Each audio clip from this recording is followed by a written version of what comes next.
Everyone's heard of Elijah the prophet.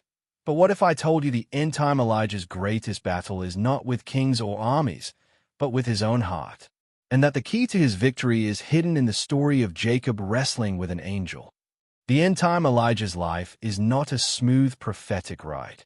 It is marked by deep emotional battles, crushing loneliness, and moments when he almost loses faith in God and people entirely. But here's the twist. Every struggle becomes a training ground for emotional endurance. Step by step, God takes him deeper. Step by step, he conquers. Revelation 6 verse 2 paints the picture, a rider on a white horse, conquering and still conquering. That's not instant victory, but a long battle. Revelation 2 verse 17 says, "To him that overcomes, I will give the hidden manna." Where's that hidden manna? In the Ark of the Covenant, the very heart of God's covenant promises. Jacob received this covenant knowledge when he wrestled with the angel. Before that night, he feared Esau. He tried to steal the birthright because he thought strength and position were the key. After the struggle, his eyes were opened. He bowed down 7 times to Esau, not in fear, but in honor, fully accepting God's design for both their lives. That's transformation. Even the third Elijah hits rock bottom. Like the psalmist in Psalm 73, he feels his righteous living is pointless. Surely I have cleansed my heart in vain.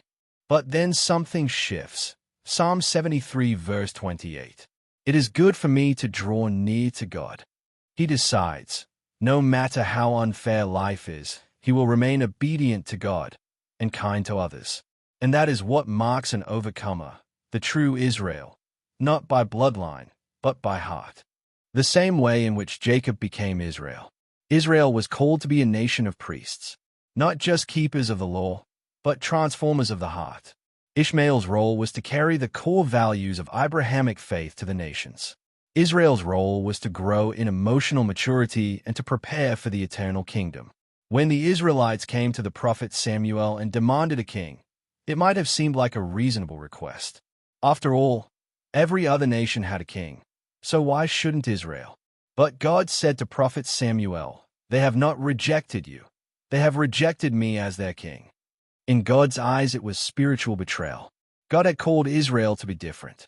Not just another nation on the map, but a nation of priests, a people set apart to carry the Ark of the Covenant, to host the very glory of God on earth. That was their calling. That was their crown. And God, as their king, had already given them everything they needed. His provision in the wilderness, his protection in battle, his favor in every season. But when they asked for a king, it was as if they were saying, "We know this is wrong, but we're going to do it anyway." They wanted to look like the nations around them, instead of being the holy nation God had called them to be. And so, in his anger, God gave them exactly what they asked for: Saul, a man who wasted Israel. He pushed them into needless wars and destroyed the lives of countless young men. Under Saul, Israel deviated from her part in the covenant. Besides David and Solomon, Israel never again saw kings who truly lifted her to her calling. The rest led the nation into decline. Eventually, they were carried away into exile, and that exile was only the outward reflection of their inward exile.